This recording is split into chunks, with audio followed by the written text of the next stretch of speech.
सबसे सटीक और निष्पक्ष दिखाते हैं। तो सबसे पहले और सटीक और निष्पक्ष जानने के लिए चैनल को सब्सक्राइब जरूर कर लें। तो चलिए हम सबसे पहले शुरुआत करते हैं हरियाणा के गुरुग्राम जिले से। गुरुग्राम जिले में विधानसभा की कुल 4 सीटें आती हैं। आप देख सकते हैं कि गुरुग्राम की सभी 4 विधानसभा सीटों का जो सबसे ताजा व लेटेस्ट ओपिनियन पोल सामने निकल करके आया, देखा जा रहा है कि गुरुग्राम की सभी 4 विधानसभा सीटों पर बीजेपी यानी कि भारतीय जनता पार्टी और कांग्रेस पार्टी के बीच मुकाबला यहाँ टक्कर का देखने को मिल सकता है।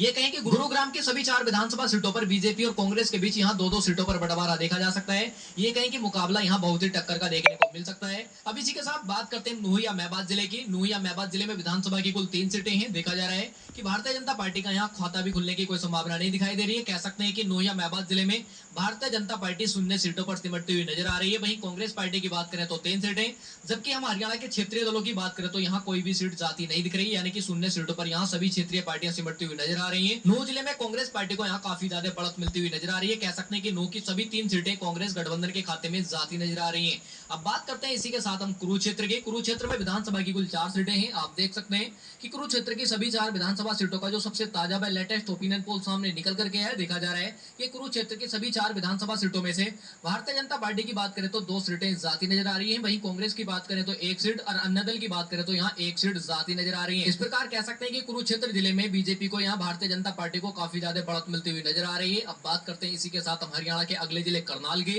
करनाल जिले में विधानसभा की कुल 5 सीटें हैं, जिसमें से आप देख सकते हैं कि भारतीय जनता पार्टी के खाते में यहाँ करनाल जिले की 2 सीटें जाती नजर आ रही हैं और कांग्रेस पार्टी की बात करें तो 3 सीटें, जबकि अन्य क्षेत्रों दलों की बात करें तो यहाँ शून्य सीटों पर सिमटती हुई नजर आ रही है। तो कह सकते हैं कि करनाल जिले में बीजेपी के मुकाबले कांग्रेस पार्टी को यहाँ 1 सीट पर बढ़त मिलती हुई नजर आ रही है। अब बात करते हैं इसी के साथ हम जींद जिले के।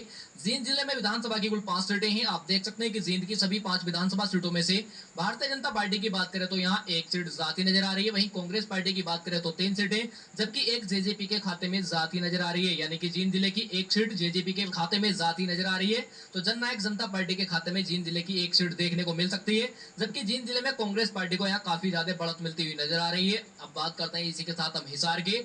हिसार जिले में विधानसभा की कुल 7 सीटें हैं। आप देख सकते हैं कि हिसार की सभी 7 विधानसभा सीटों का जो सबसे ताजा व लेटेस्ट ओपिनियन पोल सामने निकल कर गया है, देखा जा रहा है कि भारतीय जनता पार्टी के खाते में 7 सीटों में से 2 सीटें जाती नजर आ रही है। वहीं कांग्रेस पार्टी की बात करें तो 4 सीटें, अन्य दल की बात करें तो यहाँ 1 सीट देखने को मिल सकती है। तो कह सकते हैं कि हिसार जिले में कांग्रेस पार्टी को बढ़त मिलती हुई नजर आ रही है, जबकि भारतीय जनता पार्टी को कांग्रेस के मुकाबले यहाँ 2 सीटों पर नुकसान का सामना करना पड़ सकता है, जबकि अन्य दल की बात करें तो यहाँ 1 सीट मिलती हुई नजर आ रही है। अब बात करते हैं इसी के साथ हम चरखी दादरी जिले के। चरखी दादरी में विधानसभा की कुल 2 सीटें हैं। आप देख सकते हैं कि चरखी दादरी की सभी 2 विधानसभा सीटों का जो ओपिनियन पोल सामने आया है, देखा जा रहा है कि भारतीय जनता पार्टी और जो क्षेत्रीय पार्टियां हरियाणा की, उनका यहाँ खाता खुलने की कोई संभावना नहीं दिख रही है। चरखी दादरी की सभी 2 सीटें कांग्रेस पार्टी के खाते में जाती नजर आ रही है। तो कह सकते हैं कि कांग्रेस पार्टी को चरखी दादरी जिले में काफी ज्यादा बढ़त मिलती हुई नजर आ रही है। अब बात करते हैं इसी के साथ हम अंबाला जिले की। अंबाला